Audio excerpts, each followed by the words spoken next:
I walked into my supervisor's office that Tuesday morning, expecting my annual review.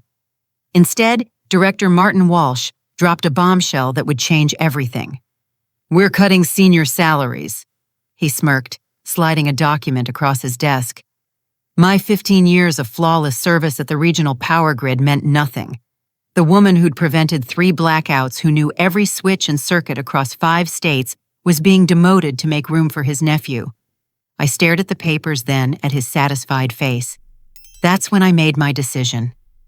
The conference room felt smaller than usual as Walsh continued his presentation, his voice dripping with false concern. "Alison, I know this comes as a surprise, but we need to make some difficult choices to modernize our operations." He leaned back in his leather chair, the same one that had belonged to Director Harrison, before Walsh muscled him into early retirement 8 months ago. I read through the paperwork with growing disbelief. My salary was being slashed from $85,000 to $52,000 annually, effective immediately. The position I'd held as senior grid operator at Midwest Regional Power Authority would be transferred to Tommy Walsh Martin's 24-year-old nephew, who'd graduated with a business degree just 6 months ago. Tommy's starting salary $78,000. "This is retaliation," I said quietly, setting the papers down. "You're punishing me for filing that safety report last month." Walsh's smile never wavered. "Safety report, Alison, that was just your opinion about some routine maintenance schedules. We have experts who make those decisions now." Those experts were his hand-picked team of recent college graduates who wouldn't know a transformer from a transmission line. I'd spent 15 years learning every nuance of the electrical grid that powered Illinois, Indiana, Ohio, Michigan, and Wisconsin. I knew which substations were vulnerable, which circuits needed careful monitoring, and how to prevent cascading failures that could plunge millions into darkness. My phone buzzed with a text from Emma, my daughter. "Mom, the college called about tuition payment again. They said if we don't pay by Friday, I'll have to withdraw for the semester." The weight of responsibility pressed down on my shoulders like a physical force. Emma had worked so hard to get into Northwestern, maintaining a 4.0 GPA while working part-time jobs. My father's cancer treatments had already drained most of my savings, and now this salary cut would make everything impossible. "I need time to consider this," I said, standing up. "Actually, you don't," Walsh replied, his tone hardening. "You can accept the new position or find employment elsewhere. But I should mention that your current contract includes a non-compete clause that would prevent you from working at any other utility company in the Midwest for 18 months. The trap was complete. Accept humiliation and financial ruin or face unemployment with no prospects." As I walked to my workstation, I passed the break room where my colleague Janet was heating up her lunch. She glanced around nervously before motioning me over. "Alison," I heard shouting from Walsh's office. "Are you okay?" I told her about the demotion, watching her face fall. Janet had been with the company for 12 years, and lately she'd been looking over her shoulder constantly. "It's not just you," she whispered. "Gary from maintenance was forced to retire early last month. Patricia in engineering got transferred to that tiny substation in rural Indiana where there's nothing to do. Walsh told the board members we're all deadweight and resistant to innovation." Board members. 3 of them are his old fraternity brothers from State University. They rubber stamp everything he proposes. Janet glanced toward Walsh's office. "He's been having a lot of private meetings lately. Suits from out of town, expensive cars in the parking lot." I returned to my control station feeling hollow. The massive display screens showed electrical flow across 5 states in real time. Green lines indicated normal operation. Yellow showed moderate load. Red meant potential problems. For 15 years, I'd monitored these displays through storms, heat waves, and equipment failures, keeping the lights on for 12 million people. Tommy Walsh arrived at 3 o'clock for his orientation, wearing a suit that probably cost more than my monthly salary. He had his uncle's same arrogant smirk and an expensive watch that caught the fluorescent light. "So this is where the magic happens," he said, looking at the control boards like they were arcade games. "Uncle Martin says you're going to show me the ropes before you move to the night shift." Night shift. Monitoring automated systems while real operators handled the complex work. It was a dead-end position reserved for people waiting to retire. "These systems control power distribution for 12 million people," I said, trying to keep my voice professional. "One mistake could cause widespread blackouts." "Right. But most of this stuff is automated now, isn't it? I mean, how hard can it be to watch some computer screens?" I spent the next 2 hours explaining load balancing emergency protocols and backup procedures. Tommy nodded along while playing with his phone, clearly bored by the technical details. What happens if we lose the main transmission line from the nuclear plant? I asked, testing his attention. Backup generators kick in? No, the backup systems only handle local distribution. If we lose that line during peak demand, we have about 4 minutes to reroute power through secondary lines before the entire regional grid starts cascading failures. 4 minutes. That seems like plenty of time for the computers to figure it out. The computers can't make judgment calls about which areas to prioritize. Hospitals, emergency services, critical infrastructure. Those decisions require human expertise. Tommy shrugged. I'm sure I'll pick it up quickly. Uncle Martin says the old way of doing things is holding us back from real efficiency. At 6 o'clock, I was gathering my belongings when Walsh approached my station. Alison, I need you to stay late tonight. There are some files I need you to review before tomorrow's board meeting. He dropped a stack of folders on my desk. Routine stuff, but it needs to be ready by morning. As the building emptied, I opened the folders expecting maintenance reports or budget summaries. Instead, I found confidential correspondence between Walsh and Meridian Capital, a private equity firm specializing in utility acquisitions. The papers outlined a complete takeover plan for Midwest Regional Power Authority. My hands shook as I read through the proposal. Meridian intended to purchase the authority for $68 million, immediately laying off 80% of the workforce and raising electricity rates by 40%. Walsh would receive a $7 million consulting fee for facilitating the transition. The timeline was aggressive. The board would vote on the proposal in 2 weeks, right after Walsh completed his plan to eliminate senior staff who might oppose the sale. My demotion wasn't personal revenge. It was corporate maneuvering to remove anyone with enough experience to challenge the acquisition. I photographed every page with my phone, my heart racing. This wasn't just about my job anymore. Hundreds of families would lose their livelihoods and entire communities would face skyrocketing energy costs. Walsh was selling out everything we'd built for a personal payday. The printer in Walsh's office was still humming when I walked past. Someone had left additional documents in the output tray. More correspondence with Meridian Capital. I grabbed the papers without thinking, stuffing them into my purse. Walking to my car in the empty parking lot, I realized the magnitude of what I'd discovered. Walsh-controlled the board had eliminated potential opposition and was weeks away from completing a deal that would devastate the region. Fighting through normal channels would be impossible when the system itself was corrupted. As I drove home, my phone rang. Emma's number appeared on the dashboard screen. Mom, I got a call from financial aid. If I don't pay the tuition balance by Friday, they're dropping me from classes. I can't lose my spot. I'm working on it, sweetheart, don't worry. Maybe I should just take a year off, get a job, save some money. No, you're not sacrificing your education because of corporate politics. But as I hung up, I knew my reduced salary wouldn't cover tuition, the mortgage, and Dad's medical bills. Walsh had engineered this perfectly. Financial pressure would force me to accept the humiliation quietly. That's when I realized fighting back wouldn't be enough. I needed to beat Walsh at his own game, and I was the only person with enough knowledge of the regional grid to do it. The quiet operator was about to become very loud indeed. The next morning, I arrived at the office with a new sense of purpose. I'd spent most of the night researching Meridian Capital, and what I'd found made my blood boil. They'd acquired 12 utility companies across 7 states in the past 3 years, following the same pattern every time. Eliminate experienced workers, defer maintenance raise rates, then sell to larger corporations for massive profits. In Kentucky, a Meridian-owned utility had caused a week-long blackout because they'd fired all the senior technicians. In Texas, their deferred maintenance led to equipment failures during a heat wave, resulting in 17 deaths in nursing homes without air conditioning. Walsh knew exactly what kind of destruction he was enabling. I made copies of the Meridian documents and mailed them to myself at home, creating a paper trail that existed outside the company. Then I began my real investigation. My access to historical data went back 20 years, showing every maintenance decision, every equipment upgrade, every safety protocol that kept the grid functioning. Walsh had been systematically undermining these systems for months, canceling preventive maintenance to show short-term budget improvements for Meridian's analysis. The nuclear plant's primary transmission line hadn't been inspected in 14 months, despite protocols requiring quarterly checks.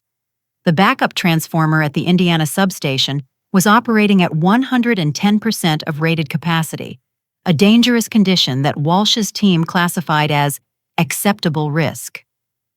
Most troubling, the automatic fail-safe systems had been modified to allow longer delays before engaging backup power, changes that saved money but endangered lives. Tommy arrived for his second day of training bringing coffee in an expensive ceramic mug with his initials embossed in gold. His attitude was even more dismissive than before. "Uncle Martin says you're going to teach me about emergency procedures today," he announced, settling into the chair beside my workstation. "But he also said most of this stuff is just following checklists anyway." I pulled up the emergency response protocols, each one refined through years of real-world experience. What would you do if the Chicago distribution center lost power during a heat wave? Call the power company. We are the power company. 12 million people are depending on us to restore service before hospitals lose backup power and elderly people start dying from heat stroke. Tommy rolled his eyes. "Look, Alison, I appreciate that this job used to be really complicated, but technology has simplified everything. Uncle Martin showed me some articles about artificial intelligence taking over most of these functions soon anyway. AI can't feel the vibration in a transformer that indicates impending failure. It can't recognize the subtle voltage fluctuations that warn of cascade potential. It can't make split-second decisions about whether to sacrifice one neighborhood's power to save a hospital's life support systems. Whatever. Uncle Martin says the old-timers always think their jobs are more important than they really are." At lunch, I met with Carlos Hernandez in the parking lot. Carlos worked maintenance and had been with the company for 8 years, long enough to recognize when something was wrong. His weathered hands showed the scars of working with high-voltage equipment, and his quiet demeanor masked sharp intelligence. "Something strange is happening," he said, glancing around to make sure we weren't overheard. "Walsh's nephew has been asking me about emergency shutdown procedures. Not how to prevent them, how to cause them." My pulse quickened. "What kind of questions?" Yesterday he wanted to know which equipment failures would look like accidents. This morning he asked about cascading failures, how one problem could trigger others across the grid. Carlos lit a cigarette with shaking fingers. He said it was for a training scenario, but who trains on how to break things? "Did you tell him?" I gave him the safety manual and told him to read it. But Alison, a smart person with access to our systems, could cause a lot of damage if they knew exactly where to strike. That afternoon, I volunteered to help Tommy with system familiarization, knowing I needed to understand Walsh's plan. I taught him outdated procedures while carefully observing what he was really trying to learn. "What's the fastest way to shut down power to multiple states?" he asked, trying to sound casual. "Why would you want to do that?" "Just curious about worst-case scenarios. Uncle Martin says we need to understand vulnerabilities." I showed him the legitimate emergency shutdown procedures designed to safely power down the grid during severe weather or equipment failures. But I also noticed which screens he photographed with his phone, which procedures he asked me to repeat, which system vulnerabilities seemed to interest him most. By Thursday afternoon, I'd pieced together their strategy.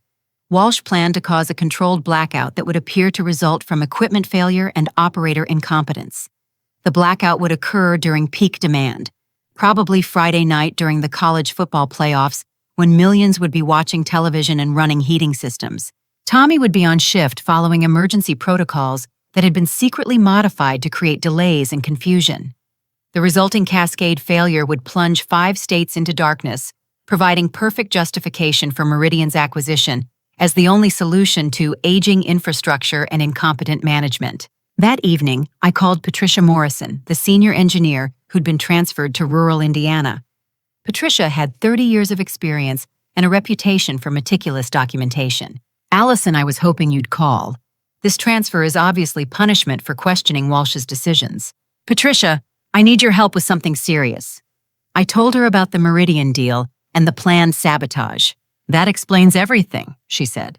"For months, Walsh has been overriding my safety recommendations, deferring maintenance, pushing equipment beyond rated capacity. I documented every decision, every protest I filed, every time he ignored established protocols. Do you still have those records?" "Copies of everything stored in my personal files." I knew someday there would be an investigation. Next, I reached out to Gary Sullivan, the maintenance chief who'd been forced into early retirement. Gary had worked for the company for 28 years and knew every piece of equipment in the system. "Walsh is running those systems into the ground," Gary confirmed. He's cut maintenance crews by 60%, eliminated preventive care schedules, and ignored equipment that's operating outside safe parameters. It's like he wants something to fail. Gary, if someone wanted to cause a blackout that looked accidental, what would they target? The primary transmission line from the nuclear plant. If that fails during peak demand, and if backup systems don't engage immediately, you'd get cascading failures across the entire regional grid. But it would require someone with operator access to prevent proper emergency response. Friday morning brought the call I'd been dreading. Emma's voice was strained when she told me the college had dropped her from classes for non-payment. My father's oncologist had also called. Insurance was refusing to cover his next round of treatments without a copayment I couldn't afford. Mom, maybe this is a sign, Emma said. Maybe I'm not supposed to go to college right now. Don't you dare give up on your dreams because of what these people are doing to our family. That's when I made my final decision. I couldn't stop Walsh's sabotage, but I could control it. I could ensure the blackout happened safely while gathering evidence of his crimes. It was risky, possibly career-ending, but it was the only way to protect both the grid and the people whose lives depended on it. I spent Friday morning making copies of every piece of evidence I'd gathered, storing them in multiple locations. Then I submitted a request to work the Friday night shift, telling the scheduling manager I wanted to prove my dedication despite the demotion. At 4 o'clock, Walsh stopped by my station with news that made my stomach drop. Change of plans, Alison. Tommy will be handling emergency operations tonight. You'll be observing and providing guidance, but he needs to take the lead to demonstrate his capabilities. Sir, he's not ready for independent operation during peak demand periods. Then maybe you should have trained him better. Walsh's smile was predatory. Don't worry. I've provided him with updated protocols that streamline the emergency response process. As Walsh walked away, I realized the scope of his manipulation. Tommy wasn't just going to cause the blackout. He was going to be the fall guy for it. Walsh would claim that inexperienced operators caused the disaster, justifying both the Meridian acquisition and the elimination of senior staff. But Walsh had made one crucial mistake. He'd underestimated the quiet operator who'd been watching, learning, and planning her own response to his betrayal. The game was about to begin, and I intended to win. Friday evening arrived with unseasonable warmth for November, pushing electrical demand higher as people ran air conditioning units they should have already stored for winter. The control room hummed with activity as day shift operators prepared to hand off responsibility to the skeleton crew that monitored the grid overnight. I'd positioned myself perfectly for what was coming. By volunteering for extra hours and demonstrating concern about Tommy's inexperience, I'd convinced Derek Patterson, our scheduling manager, that my supervision was essential for Friday night operations. I just want to make sure nothing goes wrong during the transition, I'd told Derek. Tommy is eager, but peak demand periods require seasoned judgment. Derek, a 20-year veteran himself, had readily agreed. He'd been uncomfortable with Walsh's rapid promotion of inexperienced operators, though he'd kept his concerns private to protect his own position. As the control room emptied, I reviewed the evening's forecast data. The college football playoff game between Michigan and Ohio State would start at 8 o'clock, creating massive, simultaneous demand as millions of televisions, computers, and stadium lighting systems drew power across the grid. Weather conditions were perfect for maximum consumption, cool enough that heating systems would cycle on, warm enough that some people would still run air conditioning. Tommy arrived at 7:30, carrying a leather portfolio that probably cost more than my car payment. He'd dressed in a crisp shirt and expensive slacks, as if he were attending a business meeting rather than managing critical infrastructure. So this is my big debut, he said, settling into the primary operator's chair. Uncle Martin says tonight is when I prove I can handle the job. Carlos appeared in his doorway, ostensibly checking on overnight security procedures. He caught my eye and nodded slightly, our signal that he'd disabled the backup protocols Walsh didn't know about, ensuring I could control any power failures safely. Alison, Tommy, Carlos said formally. I'm finishing the maintenance log for tonight. Everything looks good, but remember to call me if you notice any unusual readings from the Indiana substation. We've been watching those transformers carefully. After Carlos left, I began teaching Tommy the updated protocols Walsh had provided, procedures that would create dangerous delays during emergency response. What Tommy didn't realize was that I'd memorized every change Walsh had made, and I knew exactly how to circumvent them. If the primary transmission line from the nuclear plant shows instability, what's your first response? I asked. Tommy consulted his notes. According to these new guidelines, I should monitor the situation for 15 minutes before taking action to avoid unnecessary disruptions to the system. 15 minutes. In a real emergency, that delay would guarantee cascading failures across multiple states. Walsh had designed a protocol that would turn any minor problem into a regional disaster. And if backup systems don't engage automatically, the updated procedure says to wait another 10 minutes for automatic recalibration before manual intervention. 25 minutes total. Enough time for a controlled outage to become genuinely catastrophic, affecting hospitals, emergency services, and millions of homes during near-freezing temperatures. At 8:15, my phone buzzed with a text message that made my heart race. The message appeared to come from Sarah Chen, an investigative reporter for the Chicago Tribune, but the content was unlike anything a journalist would send to a stranger. Ms. Peterson, I've been investigating Meridian Capital's utility acquisitions for 6 months. Multiple sources have provided evidence of deliberate sabotage designed to justify hostile takeovers. If you have information about tonight's planned operation, please contact me immediately. Lives may depend on preventing this fraud. The message included a secure phone number and a reference to specific details about Meridian's Texas operations that hadn't been reported publicly. This wasn't random contact. Someone with inside knowledge had connected us. I stepped outside to call Sarah, my hands trembling as I dialed. Ms. Peterson, thank you for calling. Sarah answered immediately. I know this must be confusing, but I've been tracking a pattern of utility sabotage across 7 states. Someone provided me with documents showing tonight's operation at your facility. What documents? Correspondence between Martin Walsh and Meridian Capital, including detailed plans for creating equipment failures tonight during peak demand.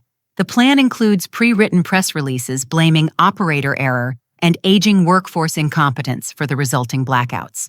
My breath caught. Who gave you those documents? Someone with access to Walsh's confidential files.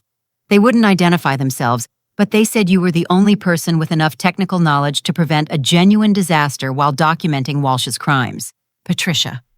It had to be Patricia using her engineering background to understand both the technical and legal implications of Walsh's scheme. Ms. Chen, what you're describing could affect 12 million people. If Walsh's plan causes genuine equipment damage, it could take weeks to restore full power. That's exactly what happened in Texas. Meridian's manufactured crisis led to permanent infrastructure damage that required massive federal intervention. They collected insurance money for the damage they caused, then sold the utility to a larger corporation for twice their purchase price. As I absorbed this information, I realized the stakes were far higher than I'd imagined. This wasn't just corporate fraud. It was a systematic attack on public infrastructure designed to generate massive profits while endangering lives. What do you need from me? Real-time documentation of Walsh's sabotage attempt. If we can prove he's deliberately endangering public safety for personal profit, federal prosecutors will have enough evidence for criminal charges. I returned to the control room to find Tommy nervously reviewing his notes while monitoring the evening's load data. Electrical demand was climbing steadily as the football game created synchronized consumption across the region. At 8:45, the first anomaly appeared on my screens. The primary transmission line from the nuclear plant showed minor voltage fluctuations, normal variations that occurred during peak demand periods, but exactly the kind of condition that could be exploited to justify emergency actions. Tommy noticed the readings and reached for his phone, clearly preparing to call Walsh for instructions. "What are you doing?" I asked. "Uncle Martin said to notify him immediately if anything unusual happened tonight. Those readings are within normal parameters. You don't call the director about routine fluctuations." But Tommy was already dialing, his voice excited, as he reported the minor variations to Walsh. I could hear Walsh's voice through the phone speaker, though I couldn't make out specific words. "He says to follow the new emergency protocols exactly as written," Tommy announced after hanging up. "If the fluctuations continue, I should begin the shutdown sequence." The trap was set. Walsh would claim that normal operational variations justified emergency action, and Tommy's inexperience would provide cover for the resulting disaster. At 9 o'clock, my worst fears were confirmed. A genuine equipment malfunction occurred at the Indiana substation. One of the transformers that had been operating at dangerous capacity levels finally began to fail. Warning lights flashed across my control panel as voltage dropped in the southern portion of the grid. This was the moment Walsh had been waiting for. A real problem that could provide cover for his sabotage, creating conditions where his manufactured crisis would appear completely justified. Tommy stared at the warning lights in panic. What do I do? The protocols say to wait 15 minutes before taking action. Those protocols are designed to cause a disaster, I told him. We need to reroute power immediately to prevent cascading failures. But before I could reach the controls, Walsh burst through the control room door, his face flushed with excitement. Step away from that console, Alison, he ordered. Tommy is the designated operator tonight, and he needs to follow proper procedures. Proper procedures would prevent a regional blackout.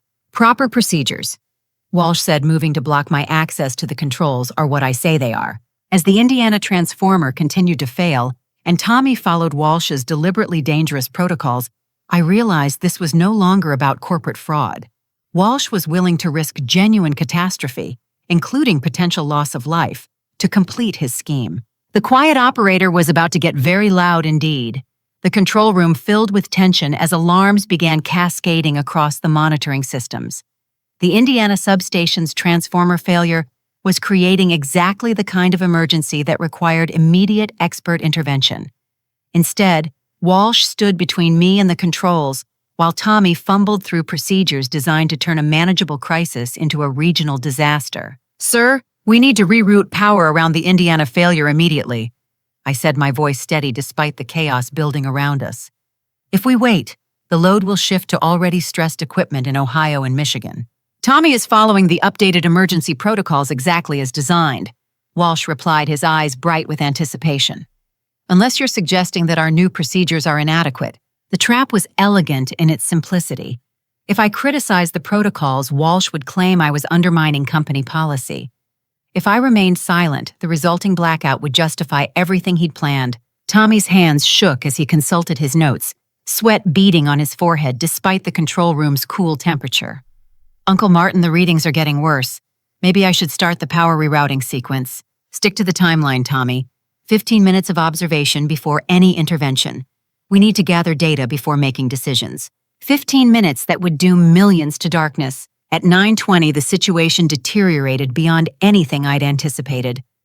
The failing Indiana transformer triggered automatic protective systems that should have isolated the problem, but Walsh's budget cuts had delayed maintenance on those backup systems too. Instead of containing the failure, the protection circuits began creating additional load stress on equipment across 3 states. My phone buzzed with an urgent text from Carlos. Something's wrong with the backup systems. They're not responding to automatic signals. I looked at Walsh, seeing the first flicker of concern cross his face. His plan had assumed the backup systems would function normally, containing any damage while creating a manageable crisis he could exploit. Instead, genuine cascading failures were beginning across the regional grid. Tommy, we need to implement manual overrides immediately, I said, moving toward the control panel. Walsh grabbed my arm, his grip surprisingly strong. You're not authorized to operate those systems tonight.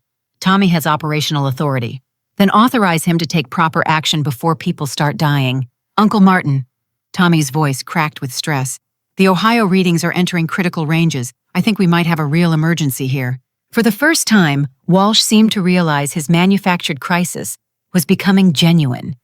The controlled sabotage he'd planned was spiraling into the kind of catastrophic failure that could result in congressional investigations, federal criminal charges, and massive personal liability. At 9:25, Patricia's voice came through my personal phone, which I'd set to speakerphone mode. Alison, I'm monitoring the situation remotely. You've got about 3 minutes before the Ohio systems start failing. If that happens during the Indiana crisis, you're looking at cascading failures across 5 states. Walsh spun around, his face pale. Who is that? How do they have access to our operational data? Someone who actually understands these systems, I replied, reaching for the manual override controls. But Walsh moved faster than I expected, grabbing a security radio from the wall mount and keying the emergency frequency. Security to control room immediately. We have an operator experiencing a mental breakdown and threatening to sabotage critical systems. The accusation hit me like a physical blow. In 30 seconds, Walsh had transformed me from the person trying to prevent disaster into the person allegedly causing it. Tommy, Walsh continued, continue following emergency protocols exactly as written. Do not let Ms. Peterson access any control systems. She's clearly suffered some kind of breakdown under pressure. Tommy looked between us, confused and terrified.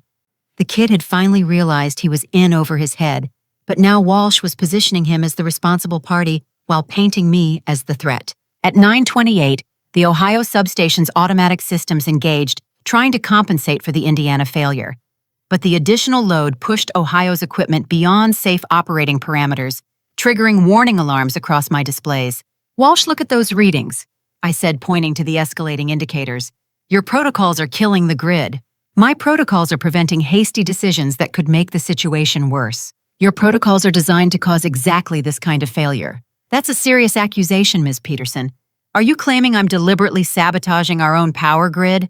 The challenge hung in the air like an electric charge.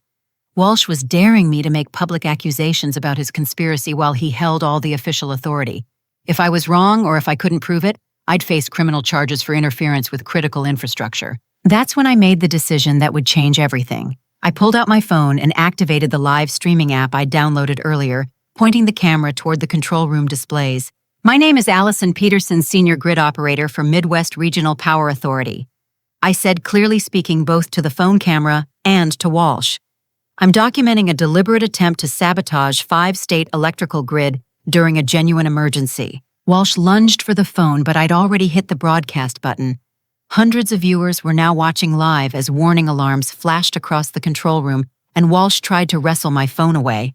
"This woman has suffered a mental breakdown," Walsh shouted toward the camera. "She's threatening to disable safety systems during a crisis."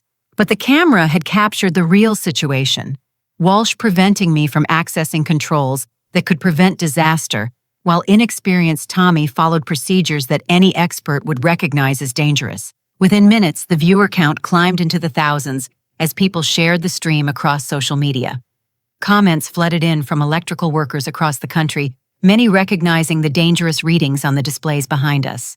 At 9:31, security guards arrived, led by Supervisor Johnson, a 15-year company veteran who'd worked with me on dozens of real emergencies. "What's the situation?" Johnson asked, looking at the flashing warning displays. "Ms. Peterson has threatened to sabotage our emergency response," Walsh said quickly. "I need her removed from the control room immediately." But Johnson was looking at the technical displays, his experience reading the danger signs that Walsh couldn't understand. "Sir, with respect, those readings indicate imminent cascade failure across multiple substations. Someone needs to implement manual overrides immediately. Our protocols require 15 minutes of observation before intervention." Johnson stared at Walsh as if he'd lost his mind. "Sir, 15 minutes will guarantee total grid collapse. Standard procedure is immediate response to prevent cascading." The live stream was now showing thousands of viewers the moment when company security contradicted the director's orders, making it clear that Walsh's emergency protocols were actually sabotage procedures. At 9:33, the unthinkable happened. Walsh, realizing his plan was collapsing and facing exposure on live television, triggered the emergency lockdown protocol for the entire facility. Steel shutters dropped over windows, electromagnetic locks engaged on all doors, and warning lights bathed the control room in pulsing red illumination. The lockdown was designed to protect the facility during terrorist attacks or natural disasters, sealing the building and preventing unauthorized access. But Walsh wasn't protecting the facility from outside threats. He was trapping everyone inside while the grid continued its catastrophic failure, buying time to implement his sabotage while preventing interference from external authorities. "Ladies and gentlemen," I said to the live stream, which was somehow still broadcasting despite the lockdown, "Director Walsh has just sealed this building while refusing to authorize proper emergency response to prevent massive power failures affecting millions of people." Walsh grabbed the facility's public address microphone, his voice echoing throughout the building. "This is Director Walsh. We are experiencing a security emergency in the control room. Ms. Peterson has suffered a mental breakdown and is threatening critical infrastructure. All personnel are to remain at their stations while we resolve this situation." But his announcement backfired spectacularly. Instead of supporting his story, facility workers who understood the technical situation began demanding explanations over the intercom system. "Sir, this is Carlos in maintenance. The readings I'm seeing indicate equipment failure, not operator error. Why aren't we implementing emergency protocols?" "Director Walsh, this is Derek in scheduling. I'm monitoring from home and those displays show classic cascade warning signs. What's the delay in emergency response?" Walsh's face flushed red as he realized that experienced employees weren't buying his story. The lockdown that was supposed to give him control had instead created a captive audience of experts who could contradict his narrative in real time. At 9:35, with the grid teetering on the edge of total collapse, I made the most important decision of my career. I looked directly into the live stream camera and said, "I'm going to save the electrical grid now with or without authorization. If Director Walsh tries to stop me, you'll all be witnesses." Then I moved toward the controls, knowing that Walsh would have to physically assault me on live television to prevent me from doing my job. The quiet operator was about to become the loudest voice in the room. The moment I reached for the manual override controls, Walsh made his desperation clear to thousands of live stream viewers. He physically grabbed my wrists, trying to pull me away from the console, while emergency alarms continued their urgent chorus. "You're not authorized to operate those systems," he shouted, his polished veneer finally cracking. "Tommy, call building security and report that Ms. Peterson is attempting to sabotage critical infrastructure." But Tommy had reached his breaking point. The kid finally understood he was being used as a pawn in something far more serious than office politics. "Uncle Martin, I can't do this," Tommy said, his voice shaking. "I don't know how to handle this situation, and people could get hurt if I make the wrong decision." "You're following the proper protocols exactly as written." "These protocols are wrong," Tommy exploded, surprising everyone in the room. "I may be inexperienced, but I'm not stupid. Every electrical engineering textbook says you respond immediately to cascade warnings, not wait around for 25 minutes. The live stream captured Tommy's confession broadcast live to an audience that had grown to over 50,000 viewers. Comments flooded the screen as electrical workers from across the country confirmed that Walsh's emergency protocols were actually sabotage instructions. I broke free from Walsh's grip and began implementing the manual overrides that should have been activated 15 minutes earlier. My fingers flew across the control panel, rerouting power around the failing Indiana transformer, while rebalancing loads across the Ohio and Michigan substations. "Stop her!" Walsh screamed, but Security Supervisor Johnson stood between us. "Sir, she's implementing standard emergency procedures. If you want me to stop her, you'll need to give me written authorization that you're ordering me to prevent proper emergency response." The challenge was brilliant. Johnson was forcing Walsh to create a paper trail that would prove criminal intent if the situation resulted in tragedy. Walsh grabbed the security radio again, his voice rising to near hysteria. "All units to control room. We have a rogue operator attempting to disable safety systems." But his radio call was answered by Carlos, who'd been monitoring the situation from the maintenance facility. "Sir, this is Carlos. I'm watching the technical displays from here, and Ms. Peterson is implementing correct emergency procedures. The systems are responding properly to her interventions." As I worked to stabilize the grid, the live stream audience continued growing exponentially. Someone had shared the broadcast with major news networks, and professional journalists were now commenting in real time about the crisis unfolding in our control room. At 9:42, Patricia's voice came through my phone again, now clearly audible to the live stream audience. "Alison, I'm coordinating with Gary and 3 other retired operators who are monitoring remotely. Your interventions are working. Indiana is isolated, Ohio is stabilizing, and Michigan loads are returning to normal parameters." Walsh spun toward my phone, his face contorted with rage. "Who authorized external personnel to monitor our systems?" "Nobody authorized it," I replied, continuing to work the controls. "Competent people are helping prevent the disaster you're trying to cause." "I'm trying to prevent disaster by following proper protocols." "Your protocols are designed to cause disaster," Tommy interjected, holding up his notes. "I've been reading these procedures, and they're the exact opposite of everything I learned in school." The kid had finally found his backbone, and his testimony was being broadcast live to an audience of thousands. At 9:45, the situation took another dramatic turn. Federal agents arrived outside the facility, their presence visible through the small windows that hadn't been covered by lockdown shutters. Walsh's emergency lockdown had triggered automatic notifications to multiple agencies, bringing unwanted attention to his operation. Special Agent Jennifer Hayes identified herself over the building's intercom system. "This is the FBI.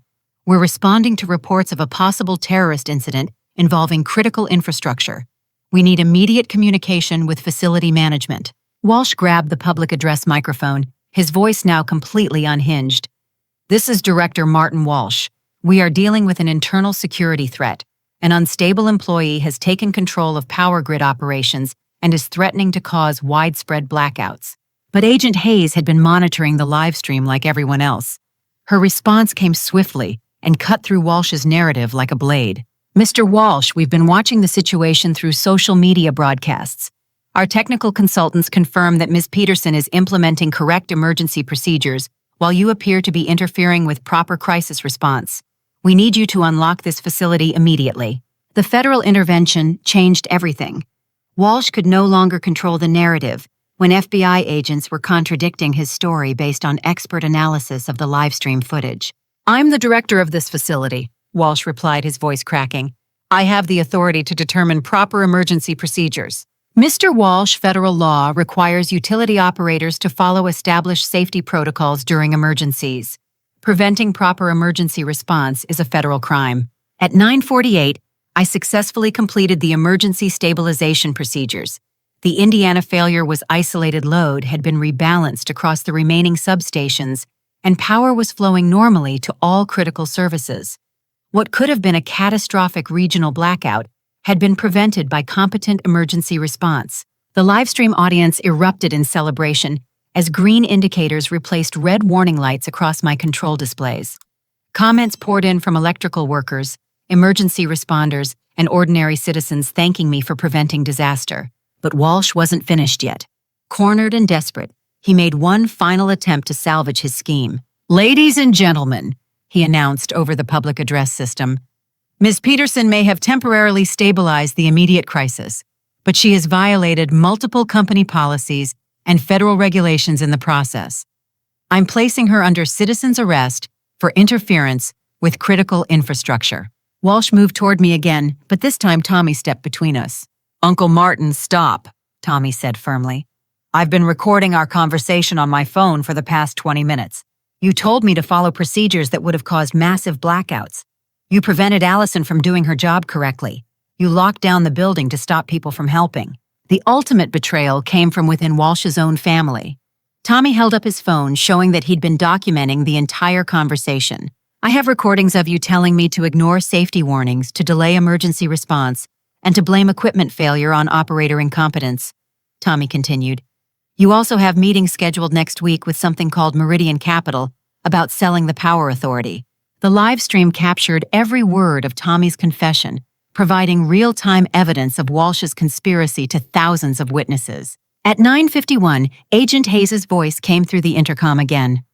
"Mr. Walsh, we have obtained a federal warrant to enter this facility. You have 30 seconds to disengage the lockdown system, or we will override it manually."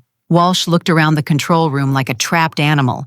The lockdown that was supposed to give him control had become his prison.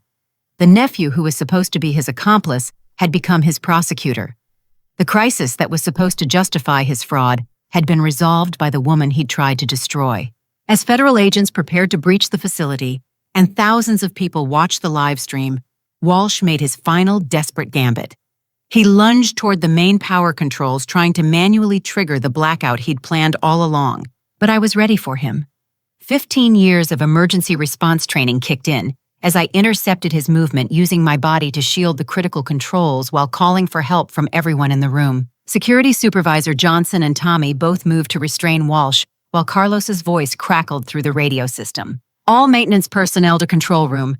Director Walsh is attempting to damage critical equipment." The quiet operator had found her voice at last, and it was loud enough to be heard across 5 states. The sound of cutting tools echoed through the facility as federal agents worked to override Walsh's lockdown system. Inside the control room, Walsh struggled against Security Supervisor Johnson and Tommy, his desperation evident to the 50,000-plus viewers watching the live stream. "You don't understand what you're doing," Walsh gasped, still trying to reach the main power controls. "This facility needs new management, new procedures, new thinking. I'm trying to modernize our operations." "By causing blackouts?" Tommy asked, his phone still recording everything. "By lying to the board about safety issues, by selling the company to people who don't care about reliable power service." Agent Hayes' voice came through the intercom again, calm and professional. "Mr. Walsh, we've reviewed financial records for Meridian Capital and found evidence of systematic fraud across multiple utility acquisitions.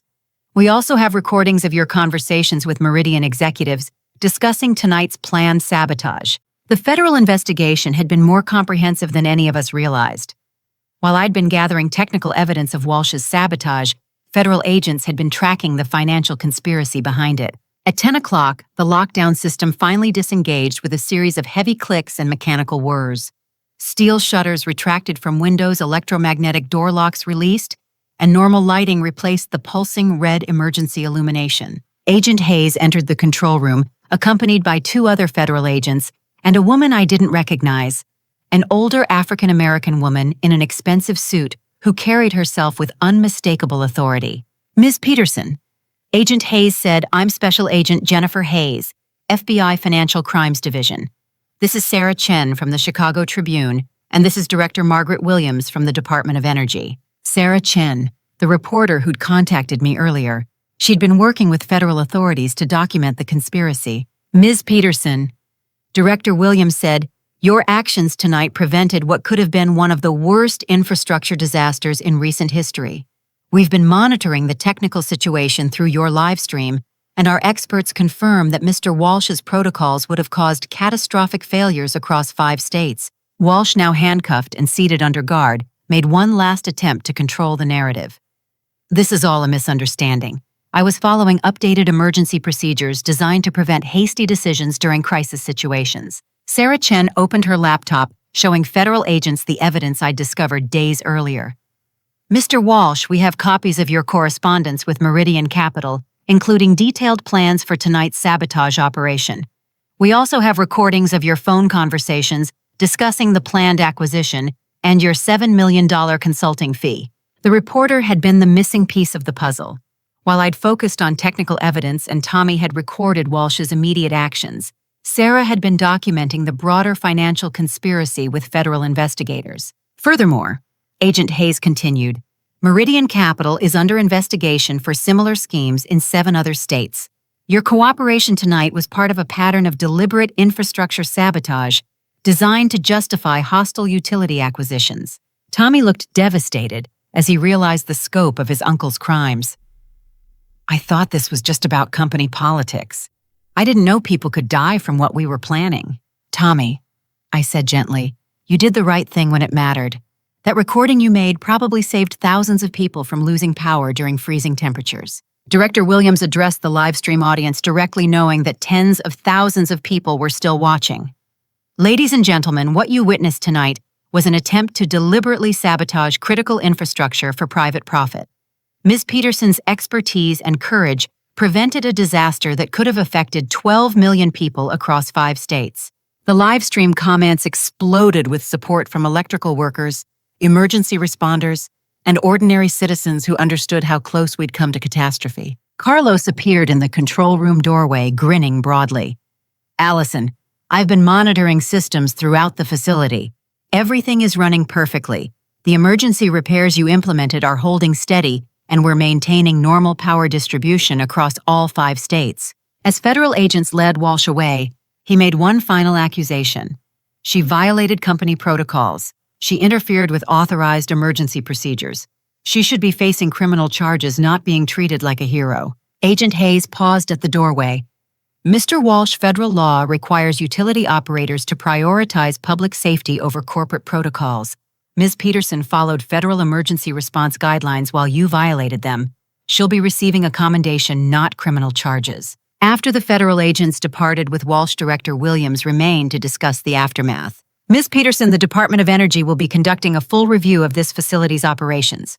We'll need your expertise to identify all the safety violations and deferred maintenance issues that created tonight's vulnerabilities. What happens to the Meridian acquisition? That deal died the moment Mr. Walsh was arrested. The board will be meeting tomorrow to discuss new leadership and operational procedures. I suspect they'll be very interested in your recommendations." Tommy approached me hesitantly, his earlier arrogance completely gone. "Alison, I owe you an apology. I was so focused on getting a high-paying job that I didn't care about learning to do it properly." "Tommy, you're young and you made mistakes, but you also did the right thing when lives were at stake. That shows character. Would you consider training me properly?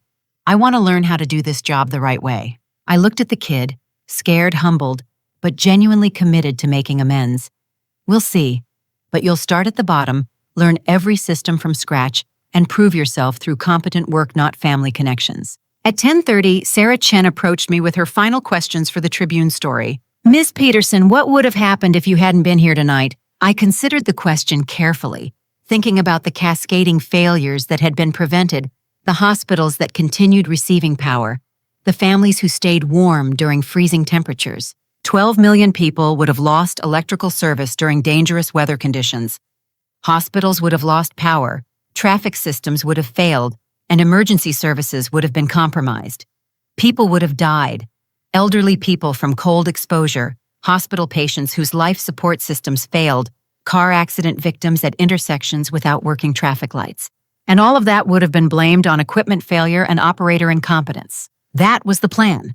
Walsh would have claimed that aging infrastructure and inexperienced workers caused the disaster, justifying Meridian's acquisition as the only solution to prevent future failures. What's your message for other utility workers who might face similar pressures? I thought about Patricia's engineering expertise, Gary's maintenance knowledge, Carlos's security awareness, and even Tommy's eventual moral courage. All of us had been threatened by Walsh's scheme, but together we'd found the strength to fight back. Trust your expertise and speak up when you see dangerous practices. Document safety violations, build alliances with competent colleagues, and never let corporate politics override public safety. Most importantly, remember that communities are depending on us to keep the lights on, literally and figuratively. As Sarah completed her interview, I realized the live stream was still broadcasting. Thousands of viewers were still watching, waiting to hear the final resolution of the crisis they'd witnessed. I addressed the camera one last time, looking directly into the lens. Thank you all for watching tonight and for your support during this crisis. Because of your attention and the evidence, you helped document a dangerous conspiracy was stopped before it could cause widespread harm. Your engagement proved that transparency and accountability can protect critical infrastructure from corporate abuse. The comment stream filled with messages of gratitude, support, and professional respect from electrical workers across the country. But the message that meant the most came from a username I recognized, Emma. Mom, I watched the whole thing from my dorm room. I'm proud of you for standing up to powerful people who were doing wrong. I love you. For the first time in hours, I smiled genuinely. The quiet operator had found her voice, and it had been loud enough to be heard around the world. 3 months later, I stood in the same control room where everything had changed, but now it bore little resemblance to the place where Walsh had nearly caused disaster. New equipment hummed quietly recently, hired technicians worked at properly staffed stations, and updated safety protocols ensured that experienced operators had final authority over all emergency decisions. The board of directors had moved quickly after Walsh's arrest. Within 48 hours, they'd appointed me as interim regional director while conducting a national search for permanent leadership.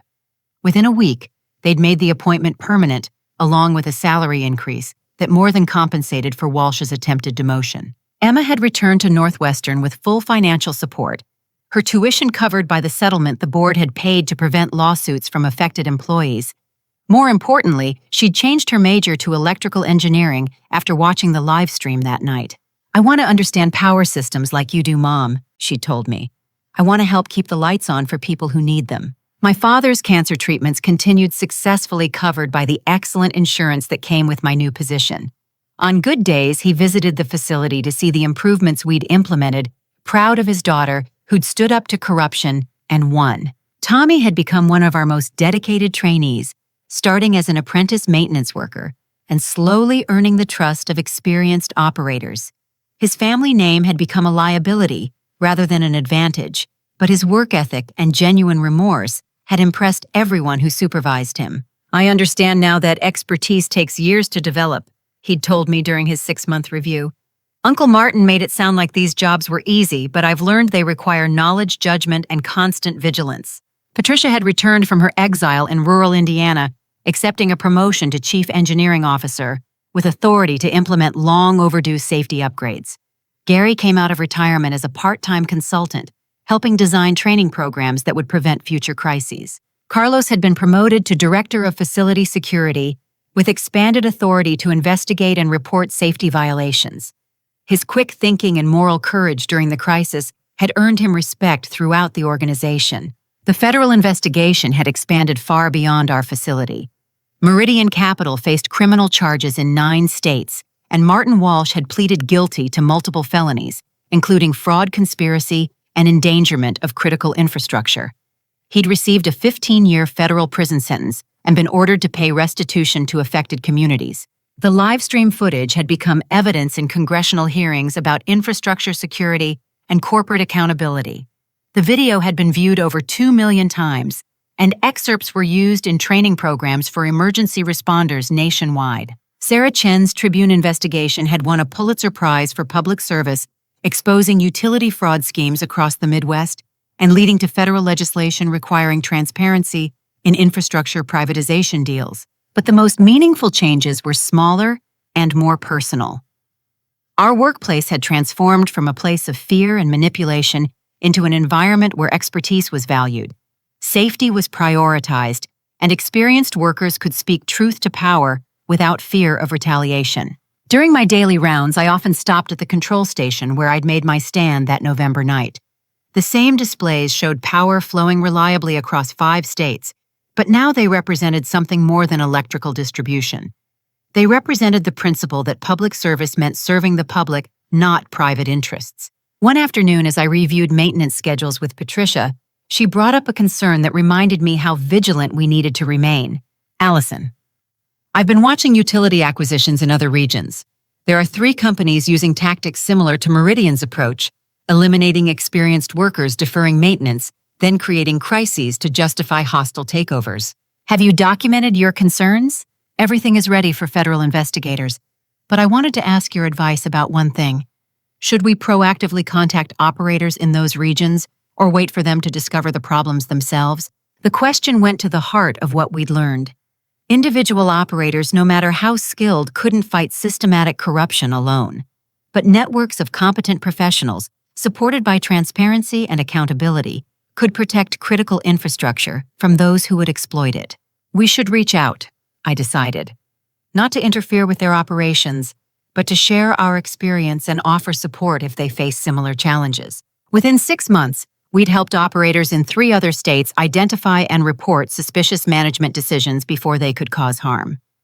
The network of professionals that had formed during our crisis became a model for protecting infrastructure nationwide. Emma graduated summa cum laude with her electrical engineering degree and accepted a position with the Department of Energy working on grid security and resilience planning. During her graduation ceremony, she gave a speech about the importance of expertise, integrity, and moral courage in protecting essential services.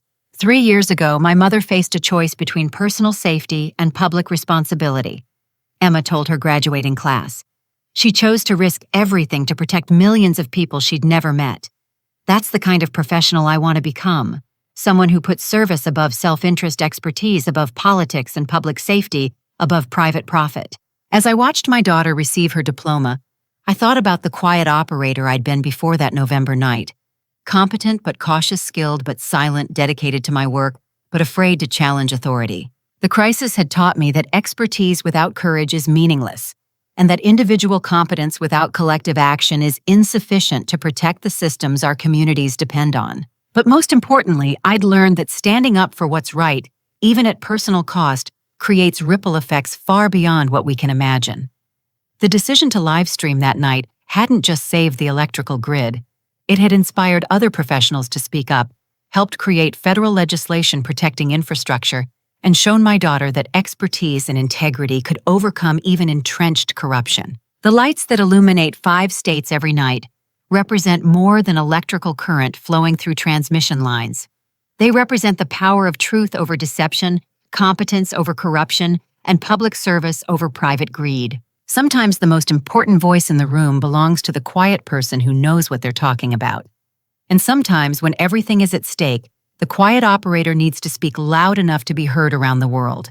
On winter nights, when peak demand tests our systems, and I monitor the displays that once showed cascading failures, I remember that 12 million people trust us to keep their lights on, their hospitals powered, and their communities connected to the energy that makes modern life possible. That trust is sacred, and protecting it is worth any personal risk. The quiet operator learned to roar when it mattered most, and the sound echoed far beyond anything I could have imagined that November night when everything changed. Have you ever found yourself in a situation where you had to choose between personal safety and doing what's right for others? What gave you the courage to speak up when authority figures were making dangerous decisions. Share your own experiences of standing up to corruption or incompetence in the comments below. Your story might inspire someone else to find their voice when it matters most. Thank you for following Alison's journey from quiet compliance to courageous action. If this story resonated with you, please like this video, subscribe to our channel for more inspiring stories of ordinary people doing extraordinary things, and share this with anyone who needs encouragement to trust their expertise and moral compass. Together, we can keep the lights on in more ways than one. Until next time, remember that competence and courage working together can overcome even the most entrenched corruption.